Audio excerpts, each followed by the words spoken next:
Yo, Trump got shot again? Did he? Yeah.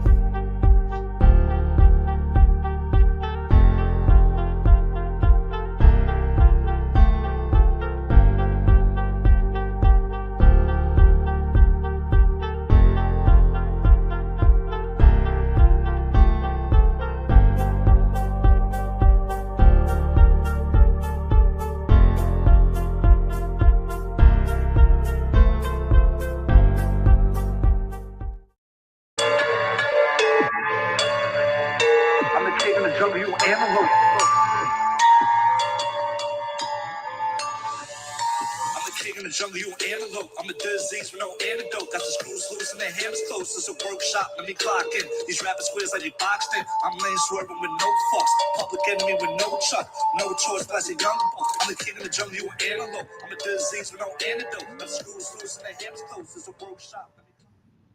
What is up, y'all? Welcome back to another episode of Live Tribal Podcast.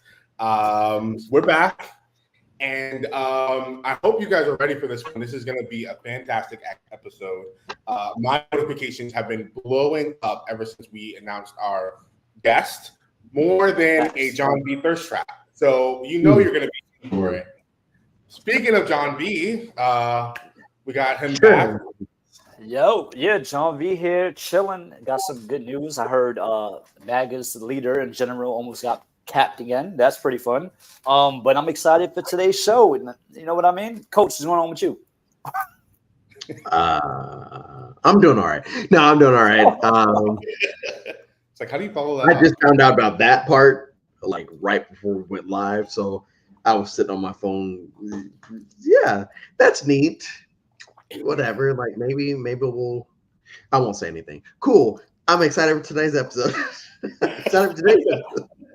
I mean, look, we could give a little context before we even get into it. Like, so people that do watch or listen to our podcast or podcasts in the community know about the LRG world, know about mostly like Survivor, Big Brother games, and the mall. There's not a lot of challenge games. So the few that there are, for you to stand out, you're gonna have to be someone who's a big star. And I think someone that our guest today is someone that's probably a huge name in the community. Hope they cross over to play a Survivor game soon. But I think today we got come to the dark side, and I'm excited to hear his perspective on a lot of things. All right, and without further ado, let's welcome in our guest, the best in the Midwest, none other than CT. Yes. Hey y'all. Big motherfucking CT. What's up? How you feeling? What's going on? I mean, honestly, like I'm super duper excited. I know this podcast wasn't even supposed to happen. I mean, like, so I'm excited to be here and speak my piece, have a great time and all of that. Yeah, so are you saying that like somebody was trying to get it shut down, or? I feel like there's a lot of people who probably don't want to see me on this podcast right now, because they know I'm here to clock that T. And do I strike you guys as a liar? Oh, no, not at all. So they're afraid that my truth is going to ruin their life. I will say there was a few cease and desist out there. I'll just say that. Damn, a few. Which is crazy because it's like, why are you trying to stop somebody else from talking? Like, bitch, I can't speak. What I mean? There's always a good reason. Always a good reason. So you're going right into it. What got you into the live games, especially, but like minis, just this community, the org community, mini community, LRG community? So I found out about the LRG because I honestly had no idea what it was. But Dre, the CEO of Dre Media, he reached out, sent me a link to the show I watched, and I told him like, yeah, I would humble a couple people because like when I was watching it, I noticed like it was always like the same people making it to the end, the same people, the same story being, you know. So I was like, I know if I go in there, I'm gonna shake it up a little bit. Oh, Oh. that was from the background. I don't even know that was the audience. So when you did eventually go into the challenge, like what was your experience like? Like, you know, did you like it? Like, did you go far? Give the people what they want. So when I first started the LRG, my first one was the Worlds Collide, the Caucus Challenge. And I honestly, it was fun because I was like, okay, the cameras are there. My first experience with the cameras. I don't know anyone here, which And means you was a natural. That was your first time with the cameras. that Like was my yeah.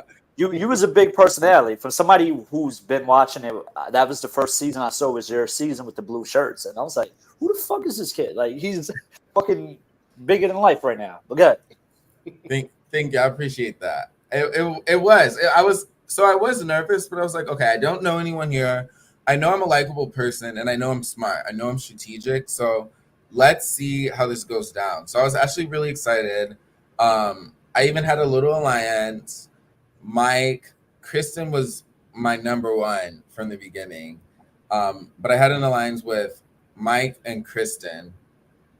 Um, and yeah, I just played it from there. I mean, I made it far in pretty much every single season, except for my last one, Love and War. But we're probably gonna get about that later. Yeah, That one.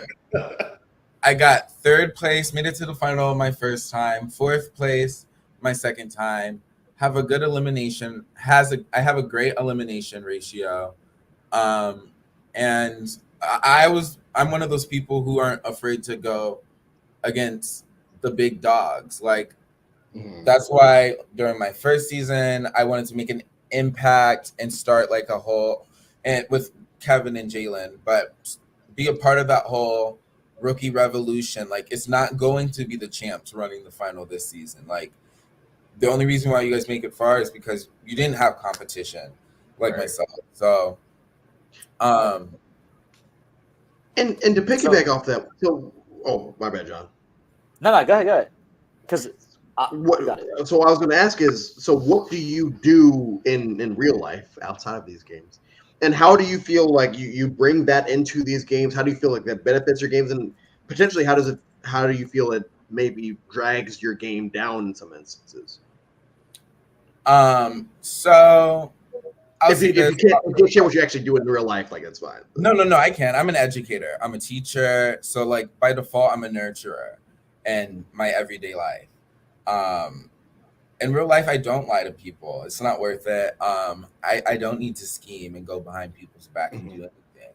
I'm always upfront with it. But as an educator, I am a natural nurturer. So when I come into these games, I still try to play a nurturing vibe. I'm not, even though I know I'm good at the games, I'm not downplaying anyone who is in the competition with me.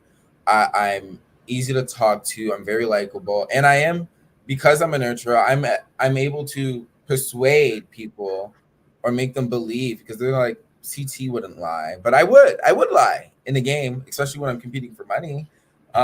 Yeah, I'll lie, but I don't have to do it in the nastiest way. No one? Okay. Yeah, I was gonna say I agree, bro. I lie in Monopoly. If it's for a game, if it's the stakes on the line, I'm trying to win. So I'm with you. In real life, I'm honest, but in a game, I'm a liar too. So let's get to know a little bit more about you. So like, where are you from? Are you from Michigan? Where were you born? Where were you raised? Like, tell us a little bit about who CT is, like your upbringing. So yeah, I am the best in the Midwest. I'm from Michigan, Ann Arbor, Michigan. That's where I was raised. Um, Grew up with all girls, single mom, very old. She's 67 right now. So I don't want to say very old, but like I'm 23. So for my mom, she's very old school, I should say. Growing up I got bullied a lot, but it didn't necessarily phase me because it actually kind of like built character into me because like I wasn't afraid of them. Like you guys could try to bully me, but I'm more of like a whether I win or lose, I'm always gonna stand up for myself type of person. Like you may think you're gonna punk me, but you're not. So that's kind of like where most of my personality comes from, is like trauma, I guess. But I just don't feel like it's necessary to like hate on someone to a level where they would think you're a bully or something. You know what I'm saying? Like I don't feel like life's that deep. I love my job. I've been teaching for like 3 or 4 years now. And I love every single moment of it. It allows me to be around precious people and be like a role model or like someone they look up to. There's not too many black male gay teachers where I'm from, so like I love it. I enjoy it. No, yeah, that's a And so fact. going off of that, you know, you saying you don't let people punk you in these games, LRG, Org, Mini, what have you. Do you feel like the personality? Because I've only played one Mini with you, like weeks ago, but I didn't get any negative vibes up to you. So when John is telling me, oh yeah, CT, he's got this thing going about him, like, oh, some people this and that. I'm like, really? Like I just felt like he was just an in-game kind of villain. I didn't really see that.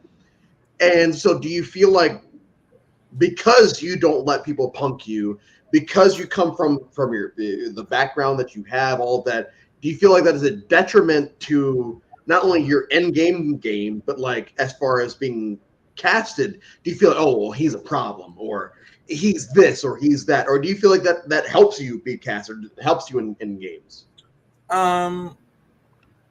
Do I think I'm the villain? Yeah, 100%. I know I am. And I think every story needs a bad guy. I think I'm able to be a bad guy and a good person at the same time. I think where people get mad is that I'm not I'm not only able to do it with a group of strangers. I don't need a whole paparazzi or group to make it far in these games.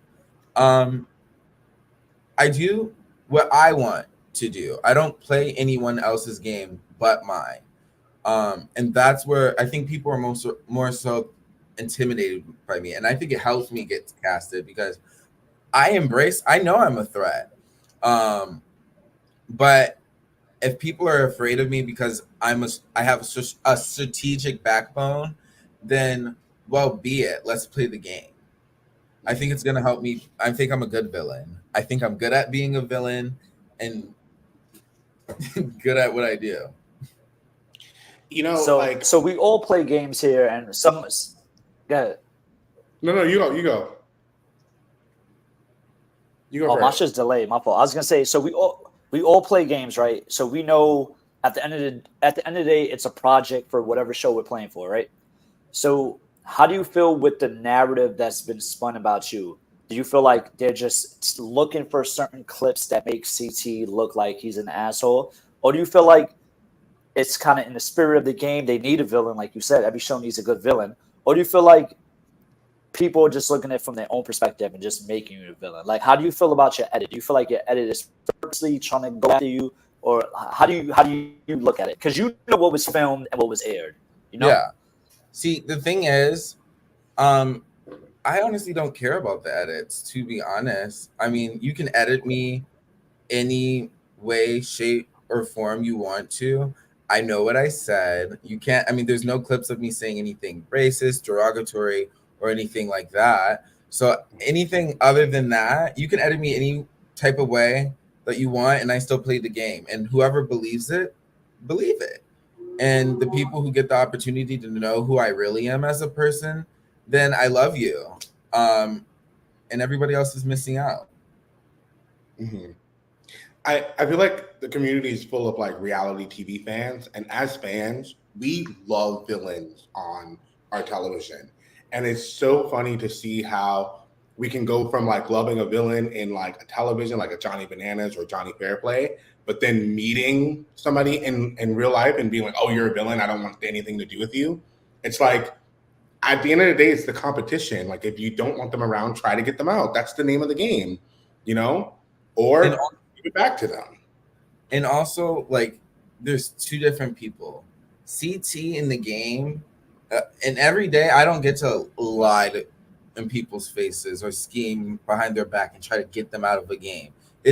That's competition me. It doesn't matter how good or bad I am. It's competition. You signed up to vote people out and survive to whatever means and doing whatever you have to do, whether it's lying, scheming, being loyal, making alliances. It doesn't matter. These are all key aspects of the game that you can either choose or choose not to do. Amen. Amen. No, 100%. 100%. So hold on. Before we get into more questions, you know what time it is. We're time to take a shot. So, we're going to spin this wheel right quick. All right. on. Take. All right. Everyone's going to give a hot take about what's the topic should we do. And topic, Ooh. LRGs, TV. Hot topic. CT, I don't know. I don't know. Big in mind right now? I would say, yeah. CT just picks a hot take for something, and we have to piggyback. Oh, on yeah. that. There we go. Yeah. Yep. Pick a topic. I take a shot after you give a hot take. A hot take. My topic is playing games with friends. Ooh. Okay. I can go first. My hot take is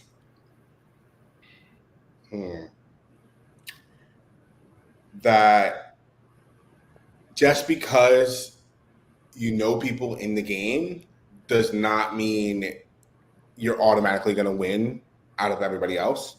I feel like I played like a couple of games where people are like, "Oh, you knew that person. That's not fair."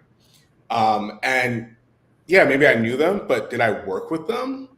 Yes or no? You know, that's different. And also, if you clearly see me going to that person over and over and over again, you can clearly see that like we're friends.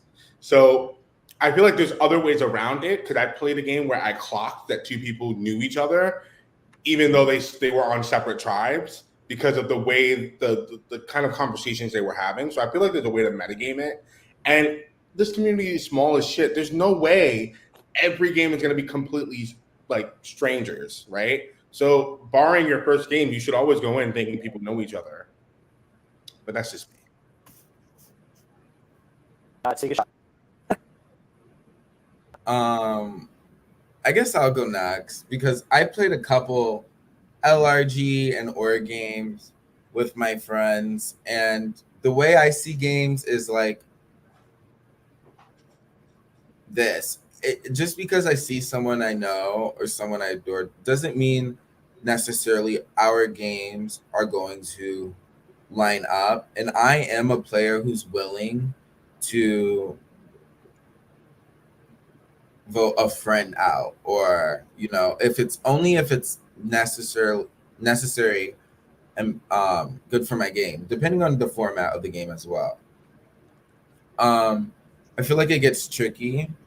I also want to say I also don't think it's a bad idea to work with familiar people as well, because you already kind of know where their head is at. So that's why I kind of mainly base it on like the game in my face and not what's happened in the past. Yeah, and to go off of that, Yeah. I treat every LRG or org as if it's an all-stars type season, where I know certain people and I know how they play and I know what to say and what not to say, so I can use them to get me a little bit forward. But also, at some point, I'm going to have to get rid of them unless we are just where there's no way we cut each other, because we have the same mindset to a T where there's no way we would turn on each other. As a coach, Um, it always bothers me when I play games with people and they take offense when one of their friends votes them out, or when one of their friends doesn't vote for them to win in the end. Because it's like this is just a game. I understand being upset for losing. Losing sucks. It's a it's a part of competition. And so whenever I play a game, LRG, mini, org, whatever, I treat it as that. And so if you don't fuck with me after a game because I didn't work with you or because I didn't vote for you in the end, then we should have never been friends in the first place. Because that shows me you're not mature enough to understand that there is a difference between, like CT said, I'm a teacher here and I'm a game player here. And if you can't see that these are two different people, I'm 33 years old. I don't need you in my life because you're not mature enough to see that it's a difference. If someone that I'm friends with is coaching against me in a game and they beat me, why would I not be friends with them afterwards? They did their job. They won the game. If you win an org that I'm also playing in and they win the org and I don't, they won the game. If they get voted out before, like they get voted out and I get voted out and they don't win the game, why would I treat them like shit because they would? Oh, if you had kept me, you would have won. It's like, no, because the goal is still for me to win the game. Why am I upset with you that you voted me out when the ultimate goal is for me to win?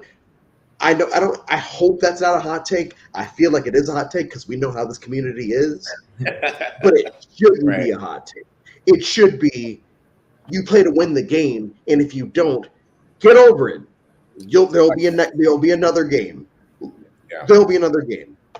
To piggyback off that, I think the only exception is if they bring like personal shit in the game. Like if I tell you some shit in secret and you out here telling everybody else to get me out, oh, it's gonna be problems.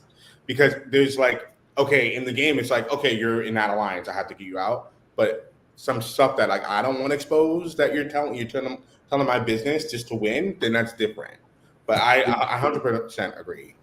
Yeah, no, I agree with that as well. Like when you bring personal things into a game, it is no longer a game at that point. It's personal, you know. John? John? I think so. For me, so as a dude in a block, wow. So I'll say I think in the beginning I was not able to separate. Oh, you're my dog. I fuck with you. Voted me out, right? But it got to the point where every game has to be different. It's corny. You're going to every season. I'm like, oh, coach is here. Let's work together to get to the end. Oh, next season, let's work together to the end. Like, it's not a game. Like, to me, that shit is. It's pretty corny. Can you hear me, or am I still choppy? You're like, it's like you're speeding up and slowing down. Yeah. We can understand what you're saying, but it's coming in.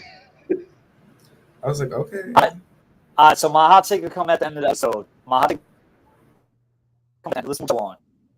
Got more questions. Okay. CT going off everything we've talked about.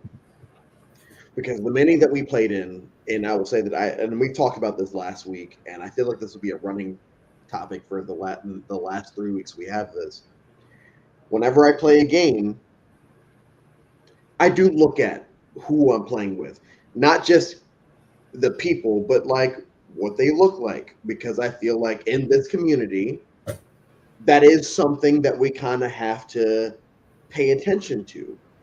And I saw that people were looking at you as like, oh yeah, this person's a big deal, this, that, and the other. I'm like, I don't really give a shit because this person is brown, and worst case scenario, I cut them off at the merge, in which case we all made the merge, so it's all good.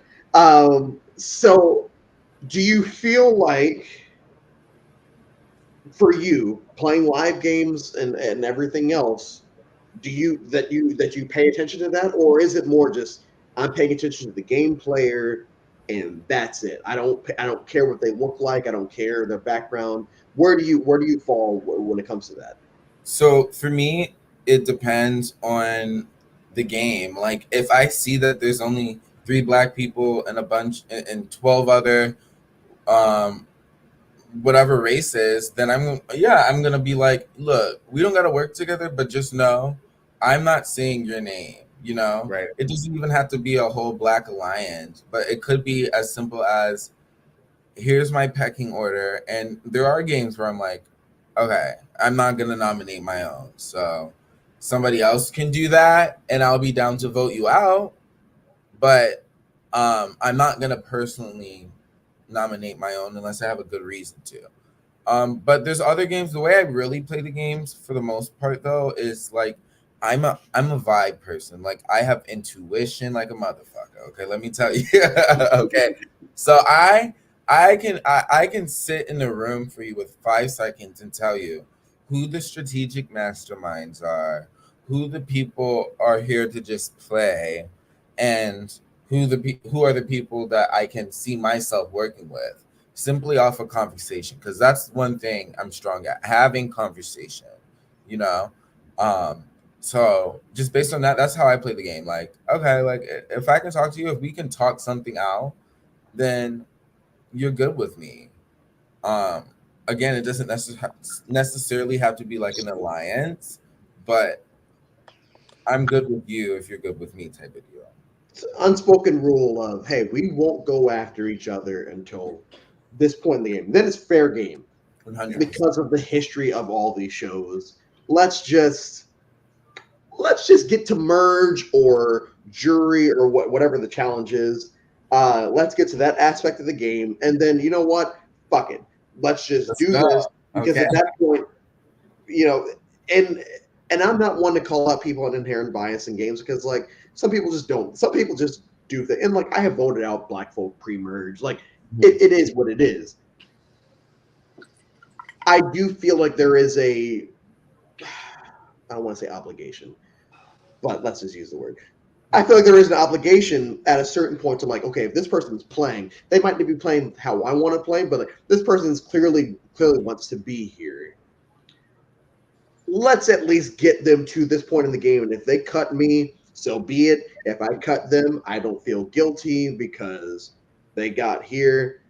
Do you feel like if you were to play the real game, that would come into play at that point? Now this is worth $1 million or 500 grand if you're playing Big Brother or what have you. Do you feel like that still comes into play then, or it's just like, fuck it, we're all here, let's just see what happens? For me, it would just have to. It will.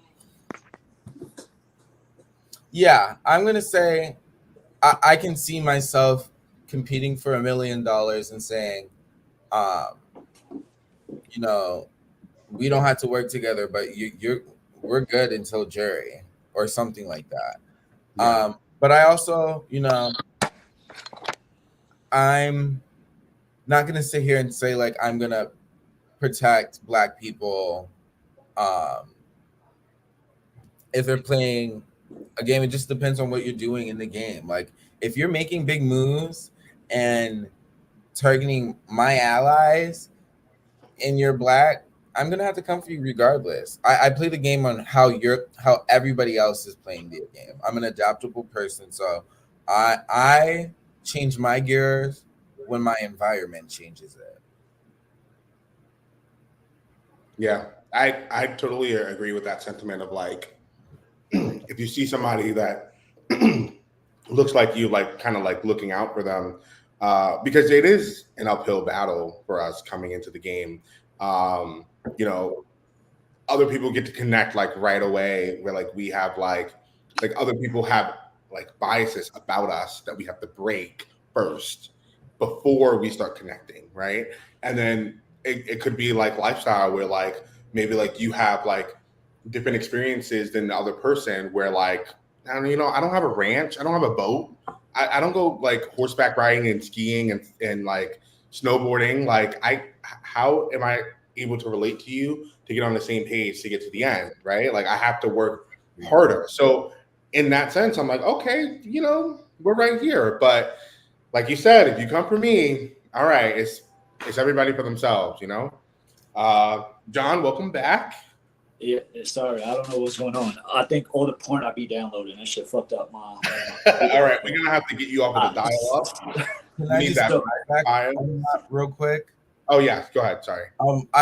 It also depends on, like, for me, like, what type of player you are, because I know, like, the type of player I am, whether it's LRG or the org community, I have been playing to win. So automatically I know that there's gonna be a lot of people saying, like, oh, maybe we need to get CT out early, or maybe, do we need to give CT another win, or whatever the case may be. CT is a tough competitor. That's intimidating by people because they're thinking, like, oh, I can't beat him, which is not true. I don't feel like I'm this. No, I don't feel like I'm this Talk like, those shit. yeah, unstoppable person. Like, I do win some, I lose some. But I think I just more so have heart. So it just really depends on, like, the type of player you are. I agree. All right. I do want to switch gears to a little bit more serious topics, but I think we need a shot. We're too sober out here. Too sober out here. I have some dad news. Uh, I was gonna say I'm not too sober, and also I'm drinking water right now. well, I CT, have to go refill. so I've been sipping throughout it. cheers, Like bro. I have a little bit, and then I'll go refill. All right. So, we're not one of those podcasts where we try to like put people out there and ask random questions, catch you off guard. So we did kind of give like a little outline, a little preemptive of topics. So there was an issue that I seen that you posted about recently. I know both the individuals in it. I won't say the other party's name unless you bring them up. But it was revolving around the word nigga and who can say it. And I just really wanted to hear your take on it because as a black man in the community and just being someone in the United States, that word means different things to different people and who can say it. So CT, as a man of color, I want to speak to you and see what was going on with that conflict. So yeah, it seems like every time I post, it's always someone. So the most recent one, I saw someone from Dre Media who competes in Dre Media, and they openly posted the nigga word. Okay, so here's my thought on it. I feel like if you're not black, you shouldn't say it. But also, here's my other thing. You know, it, and I'm gonna just be real. If you're white, I definitely shouldn't hear that word coming out your mouth. Like but I feel like I'm not the only one. It's like certain people, I don't want to say can slide, but it's like I'm not gonna make a big deal out of it. You know what I'm saying? And there's certain people where I'm like, no, like you're about to get ate up. No shade, no tea. Like clocked, And whether people think that's right or wrong, I really don't give a fuck because it's my choice. I'm black. I know I can say nigga, nigga, nigga, nigga all day long. So it's not my issue. If I call you out and people on your ass, you shouldn't be saying nigga. That's actually Have you experienced that a lot in games? Yeah. I experienced it in Dre Media too. That's part of the reason why I'm blacklisted as well, because during my experience there, I was called a rat, a peasant, told I was here just to get someone's coffee, a nigga.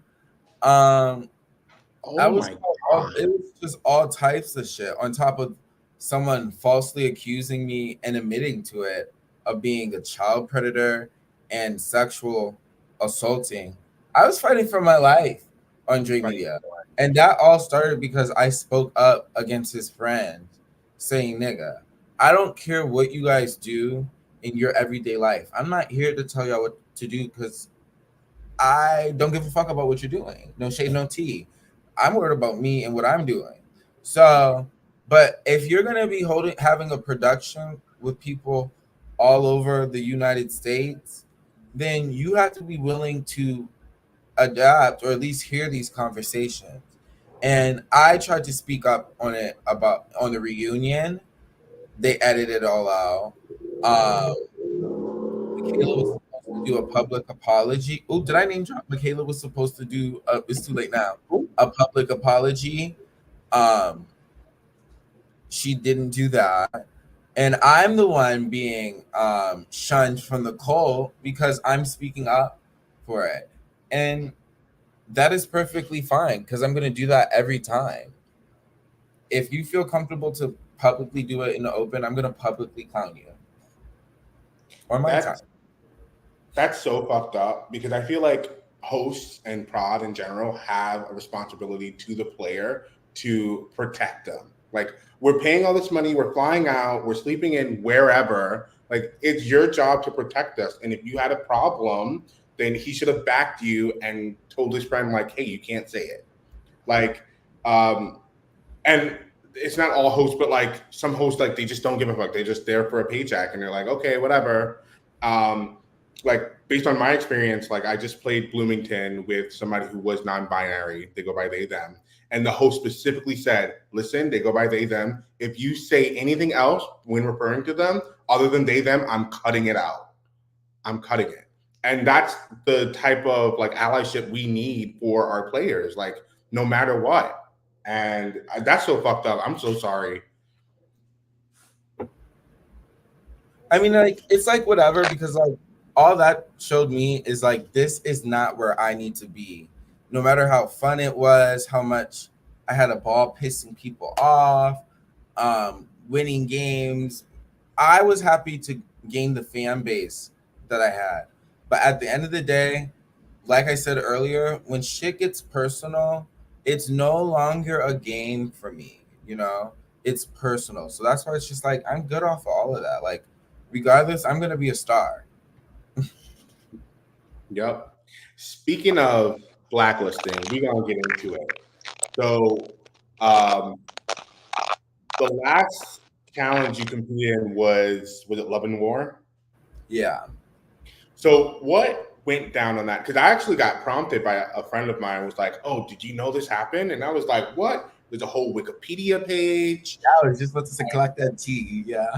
And I was like, well, I need the full story because this sounds insane. So like what all went down like on the season that like got to the point where you're blacklisted and your profile picture didn't even go up when the season was announced? Yeah, the haters were out. The haters were out. So let me take you back. After Resurrection with Brady, we had gotten to an argument. Whoop-de fucking do. That's when she accused me of the sexual assault. She admitted to everyone that it was a lie and that she was just trying to one-up me in the argument. Okay?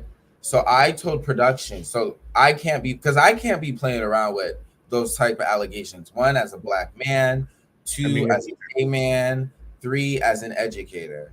Mm-hmm. I'm not playing those games, and I'm not going to be in an environment where that's going to be happening because I don't care how people know me, but that doesn't matter. I don't want my name attached to that in general.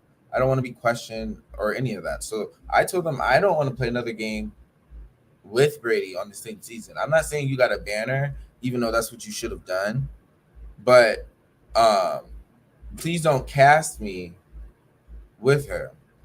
Love and War, Brady's there. So I'm like, on top of, there was a whole rumor that somebody came to me saying that Dre said he's going to rig the season so that I'm first booed. And I called that out earlier too. That's why I'm blocked by Dre Media, because I was really clocking that tea like I was supposed to do. You know, I wasn't supposed to just sit there. I was supposed to share it with everyone.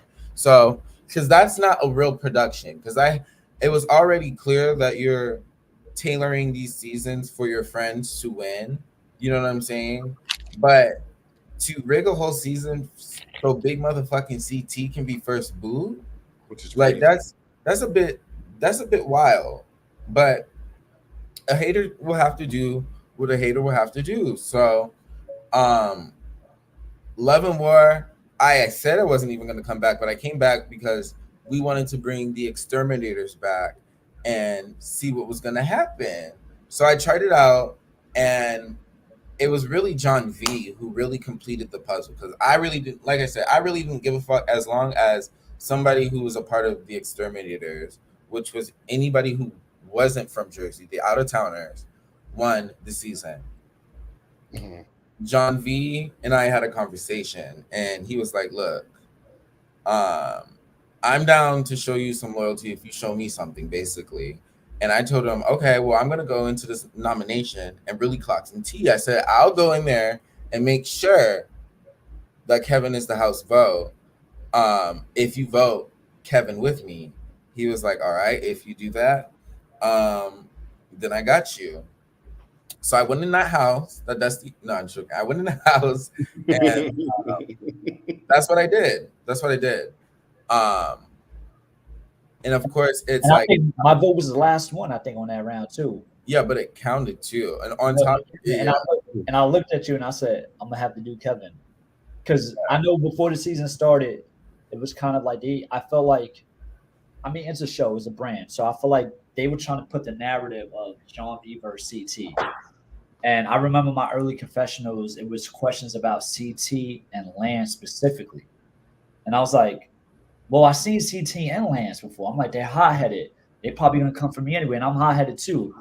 And it's so crazy how that backfired. And it was like I just clicked with CT right away. I think even on that tug of war when I broke the rope and then yeah. we had to do the tire, you was like, "Yo, if I can't get it, I'm gonna try to swing your way." And I was like, I'll fuck with him because we doing this shit out in the open round one type shit. So let's get it. And that's the type, like, I don't need to. The only moves I make behind people's back are my favorite moves that I get the opportunity to make all the time. It's the blind sides. I don't give a, I can easily say your name out in the open, but I want you to not know you're about to go home, whether you're going against me or not. That's what I'm known for. And, it was cute, it was fun, but it's not cute and fun when one, because also before that season, because I had also Resurrection, I had brought my best friend in with me, Ash. So, people calling us clowns, all type of stuff, really talking about I'm probably not a good teacher and all types of stuff. And that's when it's no longer a game, it's personal. But I just had to go because when it came down to me, Dre, and Oscar fighting, it was just like, okay, y'all, it's been taken too far. Especially you guys they jumped me, and no, don't get it twisted. They still got their ass beat. I came home perfectly fine. I'm not gonna hold you. Okay, all right. I was great. Called the cops, broke my phone, got my phone fixed the next day. Went on Instagram Live telling everybody that I'm a criminal. And I'm just like, you guys are silly. You guys can openly check my record. Clean. You're not gonna find anything. I'm a teacher, silly Billy. I'm not gonna have anything on there. So it's just like the defamation of character is what I couldn't do, all because I'm speaking up not only for myself, but because it's against your friends is what I couldn't fuck with. That's when I realized, oh, this is the code. Yeah. So what's your stance right now on? Because we spoke before privately. You said you feel like whatever you had with that series is basically like water under the bridge. Is that how you feel now? Is it just like whatever you had your experience and it's dead, or where's CT at now? So yeah, what I said is I don't have no beef with anybody from Dre Media. I don't like them, but there's no beef because I can't beef with bitches like that. Okay, I did the LRG, but I can also make it to the network. They don't want to see me audition for Big Brother. They don't want to see me audition for Survivor. They're already mad about the shows that are reposting me that I've auditioned for so far. So that's the thing. That's the reason why I don't What care. shows is that? Plug them shits in. What shows is that? Let us know. What's CT? Now that's TV. Now that's TV. And y'all see. But I'm auditioning for actual network. So I'm not worried about them. There's a whole Instagram page. Shout out to DMTEA with my face on it that they made. I'm giving bitches light. I'm making them. the moment. They think they're the moment, but I'm the moment. You guys are so pressed Yeah. off of me, and I'm just flattered by it. What I would say is when it comes to Dre Media, I feel like the out of towners did propel it to another level because if you look at the season that was nominated for the LRG Awards, right? Mhm. Dre won the host because it was a spicy season where you had the Exterminators in it. One of the best storylines, the Exterminators, who was you had three out of towners nominated for Villain of the Year. So I feel like the out of towners do make the show more popping because you can't have the same characters every time. But and I think Dre actually kind of understands that concept now because if you look at his newer seasons, he's taking a lot of people from like our community, the LRG community, and pouring them in because you see you've been doing the same, demographics for a while. It got stale, and I think it's a big loss of you not being there. But I'm here to recruit big motherfucking CT to play a Survivor game. We need to get you before you leave us. Cross or Oh, I'm Yeah, not of doing. course, brand. We got to get you on Surviving Bloomington or Survivor Brooklyn South. Give me real good. Or Give me one of all of those. that. I want them all. I was not leaving. I was taking a break. I'm still auditioning for. I'm gonna audition for whatever I want because I know like my personality doesn't just have to stop in the LRG community. I'm gonna take the risk and audition for the networks, and because one, that's what I want to do. And two, do you know how many people will be so pissed off if I actually made it on the show? They didn't even want me to come on this podcast. So I feel like, I'm already doing what I want to do, and I feel like I'm off to a good start, yeah. Do you feel like so? Let's say you get. Obviously, I feel like you have the type of personality to play whatever game you wanted. Do you feel like taken outside of the LRG community? Because as much as people like to admit it, the LRG community is still different enough from the actual game community. Because the LRG community, these people are crazy. They are. I can admit it. I'm a part of the community. Whatever. Um, do you feel like if you were to go play the real game, whether Challenge, Big Brother, Survivor, what have you, do you feel like your personality would be taken more as a positive, or do you feel like there'd still be these jamokes that are trying to spread these negatives that have been put on you in your time in this community? Do you feel like it would change, the narrative would change about you going out and playing the real game? See, and I love that question because the thing is, the one thing, the reason why I love and why I'm coming back is because like I was actually able to be a villain in the community and still be loved because I wasn't like a nasty person. So if I went into like a Big Brother or Survivor, I think my personality would it be threatening? Will it be seen as a threat in those games? Yeah, sure, why not? But I love that. I'm able to talk myself out of those situations. So I don't think it would neither be in I think it would more so help me because I'm so adaptable. And piggybacking off of that, your students. One, have you shown them the games that you have played so far? And two, do you think about that when you're applying for these games of like, how do I want myself to be portrayed, or how do I want to portray myself when I play these games, knowing full well I got to go back to the classroom after this and have my students look at me a certain way, the ones that watch it or whatever. Do you put that in your mind when you're applying or when you're playing these LRGs?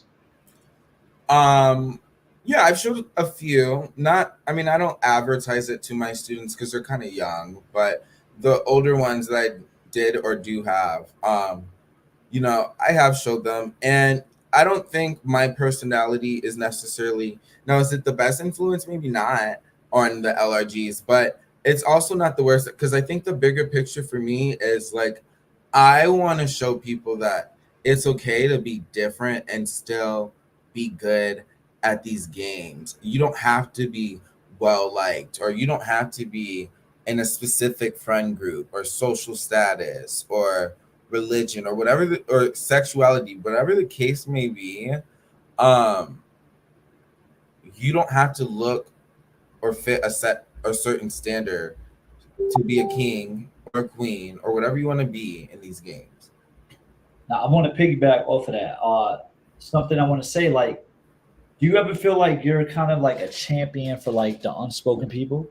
Because I feel like many people think, okay, a black gay LRG player, so he's gonna be ratchet, he's gonna be super flamboyant. But when you don't come off as that, I met CT, I'm like, this is a strong motherfucker. Like, I don't want to pole wrestle against CT. Like, I'm gonna give him my all, but like, I want him to be down with me so we can take everybody else out. But like, how do you feel like you're perceived? Do you feel like internally like I want to be that black champion, that gay champion? I want to switch the script on what people think a black gay man is in this community. I feel like I did my big one. I feel like no matter, I just want to let people know, like, that's a good question. It's not necessarily about, for me, flipping a script, because I'm not really too concerned about how other people perceive me or assume the type of person I'm going to be. It's more so about playing the game. And while every season that I did, it was about, okay, I'm here. If I'm going to be here, I need to make at least some big iconic moves or something iconic. It was never about winning. It was never about, losing. It genuinely was just a game. And I'm here for camera time, really, and to compete. Let's go. What was the question? Am I drunk? Did I answer it? No, basically, like, You definitely answered it. You was like, you don't care about what other people think you're gonna be.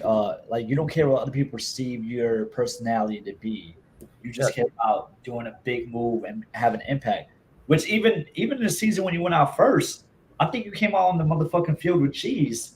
Like, and things exterminate. She's like, rain out there, bro. Because that's iconic. It didn't matter what. That's why I'm glad that no matter how they edit it, at least I know. Fuck it. No matter if I was the first boot, third place, fourth place, you can't say I didn't make a big move. Not once. You can't say that.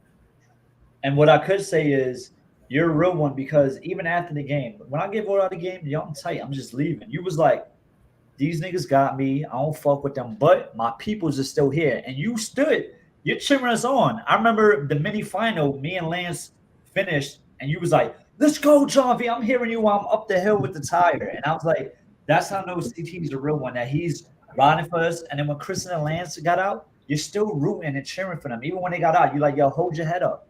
And that's, I think, what showed me that you're that dude, bro. I fuck with you 100. And plus, the game was over for me. At the end of the day, the game was over for me. I don't have to be a nasty person. I can lose and be like, hey, if I lose, I at least want my team to win.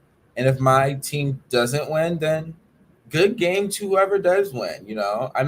I don't join these things to be a hater. I join them to be me. And a lot of people who have these, whatever they thought, I actually get more love than I do hate, fortunately.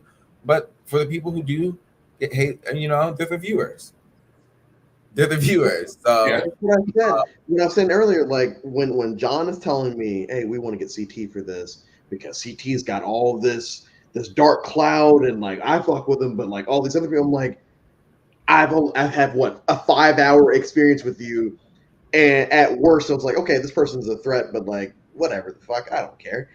Mhm. And hearing about that, it's like, okay, what am I missing here? And so I'm glad that we got here, because based off my 2 experiences with you now,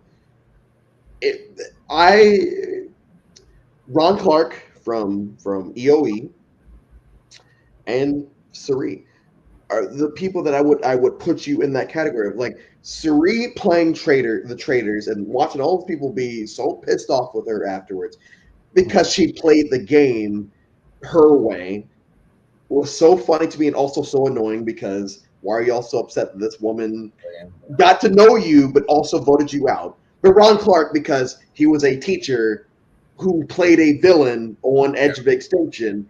He was a teacher that, like, he has a movie made about him starring Matthew Perry.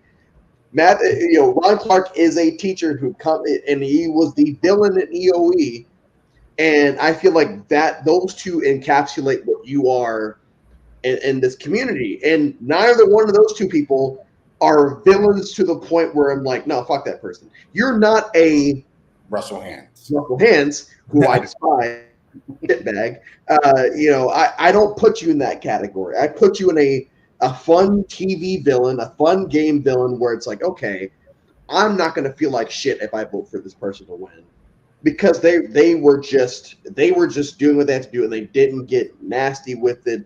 They didn't cross a line that 99% of people would have. Yeah. And I feel like, for me personally, that's the type of person that's the type of villain that I appreciate. The person that's like, okay, yeah, I'm playing a game. I understand that I have a life outside of this, but I'm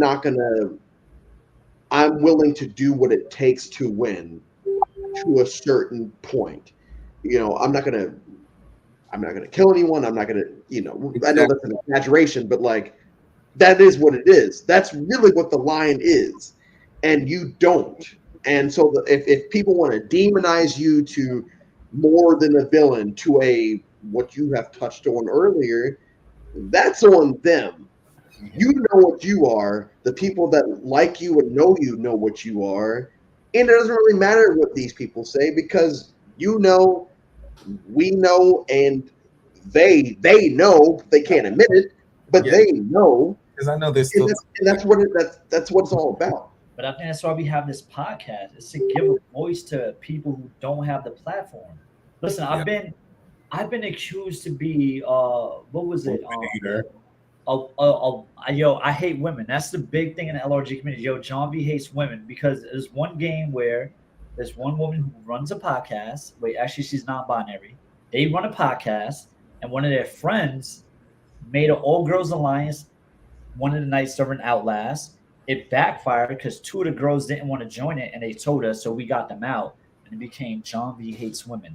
And that was a narrative that really stuck with me. It was like, John V hates women. I'm like, first of all, I love women, especially white women with big tits. That's one thing. I was like, don't say John V hates women, because when I go to LRG, I'm trying to line up with the women. But that was like the stigma that I really had. And then I feel like it's so unfair for CT to have not the same stigma, but just any stigma. Because it's like, you don't know this person as a human, and you're really being detrimental, and you're disrespecting someone's name. Like I said, you're a man. You're 23 years old, and you say you've been educated for 3 years. Yo, that's props. Like, you're doing something for your community. And I'm not going to let somebody shit on my friend. I'm not one of those friends where someone could talk shit and be like, yo, CT's pussy. Why are you telling me that? I'm going to break your face. If he's pussy, you go. Don't talk shit about my friend to me, because it's all right. If you don't like him, you tell him.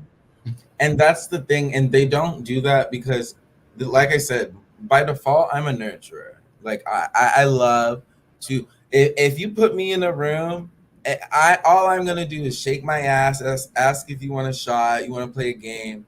I'm a vibe. Like, I like being around people.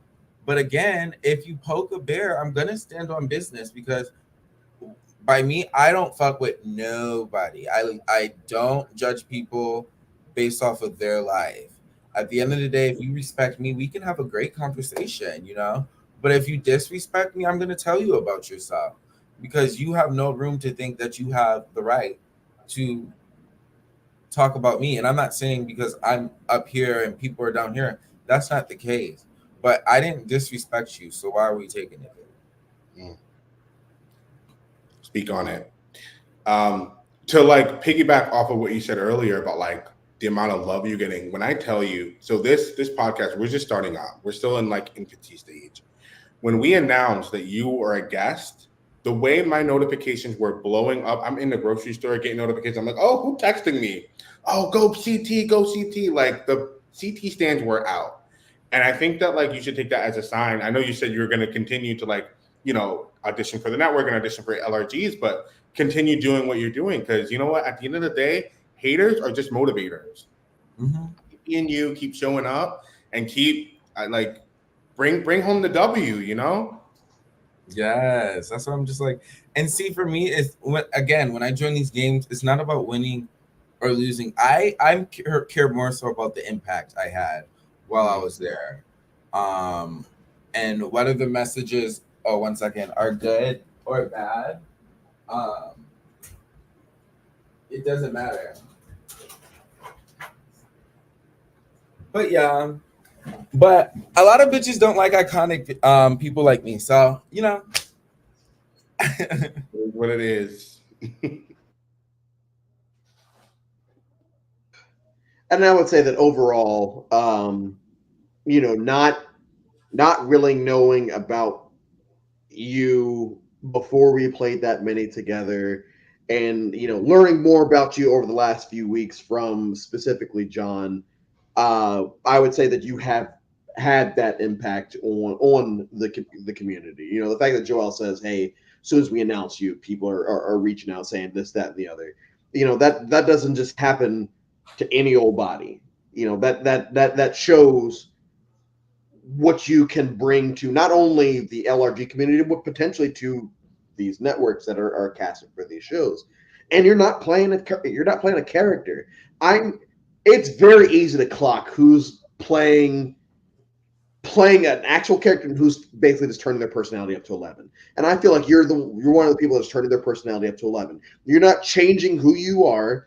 You're just turning it up a little bit because one, you know, this is who I am, but two, I want to do, because you said the wins and losses don't really matter now. It's about the impact, and I feel like the impact in this community matters more in the real game. I'm not putting words in your mouth, but I feel like if you were to play the real game, the character, I won't say will take a backseat, but the win would still be bigger in your mind then, because now we're talking about money. So like, yeah, you can play the character all you want, and you can turn up to 11 all you want, but like, I'm trying to win this money now, so the win is going to matter. I can make all my friends, but I'm trying to make this money too. And I feel like that is the type of personality in my two experiences with you that I have gotten from you. And I feel like I'm appreciative that we were able to get you here now to like learn more about you outside of a game. You know, outside of a game is way different. You know, like I fucked with you inside the game too, but like I ain't worried about you voting me out now. I can just talk to you. So. That is so funny. Everybody's worried about that. I'm like, oh. No. Yeah, I just, that's why I'm like, okay, maybe it's time for me to just try it again, different experience, see how it goes, you know, try different formats, because my first one was just a challenge format, but I do really want to try Survivor one, or even a Big Brother, any format really. I just want to see what I can do. So if I do make it on CBS or MTV or Netflix, whatever the case may be, I'm adaptable to whatever I have to do. Period. Joel, John, do you think it's time to spin the wheel again? Yeah, I was gonna say, I think me and you both, your season has aired, but I think we both could speak on the level of Bloomington. I really want to see CT on Surviving Bloomington season 8. And I got some friends in high places. I can make that call. If you want to commit to this in late June next year, I could probably help get you in. And I feel like we need to see you in the Survivor game, bro, because Bloomington is one of those shows where you have a host who is a through and through ally. That's number one. He's going to always make accommodations, and you're going to get a real experienced game. You're not going to get no rinky dinky. There's some solo cups, and we're playing Survivor. Nah, you're going to get some real CBS. Yeah, you laughing, Joel. You know what I'm talking about. You know, I don't know what you're talking about. you get no Ricky Dinky Ascendance Live type fucking yeah, coach. I see your eyes. We're not getting no Ascendance Nicole Spears whack ass fucking props. You're gonna get some real survival challenge, real foot, SBS and Bloomington. I think that's the cream of the crop where you're gonna get some real props and you're gonna get to play the game for real. But yeah, let's spin that wheel. Spin that wheel. Yes, I need a shot. That's it. Outside, bro. All right. It didn't even spin, bro. It went. Hold on. There we go. Not a hot take. No, take a shot. We're just taking shots. So I'll be right back. I do this every time. Listen, I'm out. Well, we're 3 weeks into this, man. Like, yo, coach, doesn't he get the emails on Teams? Yeah, I get the text messages. I'll be right back. And so, CT, while we're waiting for Joel, I guess, what's I know you can, if you're casted for these games, you can't probably say, but like, do you have games on the horizon that you're already casted for, or are you in the process of applying for them? I feel like all I can do is apply, which is what I've done. I haven't been denied by any. I'll say this: I'm a good player. I know how to give a show. Not only that, I know how to give ratings. I know how to do my job as a player. So that's all I can promote. I'm good at promoting, and whoever wants me, because I want them. So, is there any game that's like on your radar, or is there anything on your radar? Forget it could be a game. It could be what's something CT's working on. Are you trying to do clothing? Like, plug yourself. Let's do it. So I'm just trying to see. I'm trying out everything. Like, I'm gonna try modeling and see how that goes. I'm gonna try. I have my own online gaming group that I do. That's been going fine. I've been streaming it on Twitch. Twitch dot whatever it is, big motherfucking CT. You already know what the fuck it is. That's been fun to do on my pastime. I've been auditioning for shows on networks. And this is just the start. I've been like, okay, fuck it. I'll make my LRG appearance. Like, I'm able to do, I want to do multiple things at once and show them, like, no matter how much you think, like, you guys are going to stop me, I'm going to continue to do what you don't want me to do and more. Mm-hmm. I can see a podcast in the future, like T with. Oh, and I do. Ooh. Yes, I am starting a podcast. Because CT stands for a lot of things. Chocolate Thunder, check the weather. Can't take, because these bitches can't take me. But really, Clock That T. I am making a podcast called Clock That T. Because y'all know I'm good at doing that. So, I have to get on that because some LRG niggas I want to beat up. And I'm going to just. I've had my few rounds of beating up LRG hosts and players. I'm good off of all of that.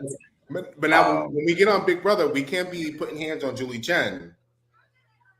I don't want to put my hands on anybody. I just want to be left alone. Let me make you laugh, not put you on your ass. Okay. So hold on, let's get into a little game. We got maybe like 5 more minutes. All right.